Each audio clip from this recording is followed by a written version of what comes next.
الحمد لله تمام، كله تمام.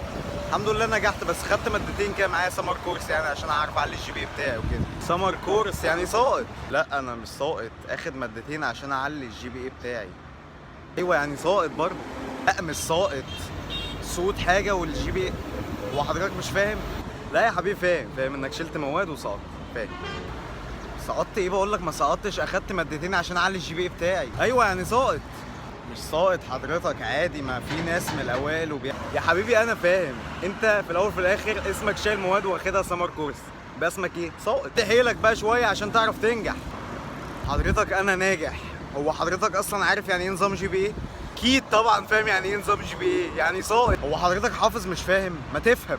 ده نظام غير نظامكم خالص نهائي. انتوا كنتوا حاجه واحنا حاجه تانية خالص، فاهمني؟ حبيبي انا مقدر الحاله اللي انت فيها، ما هو اي حد بيشيل مواد وبيسقط بيبقى حالته عامله كده، وبيقعد يفهمنا ان هو ناجح وهو اصلا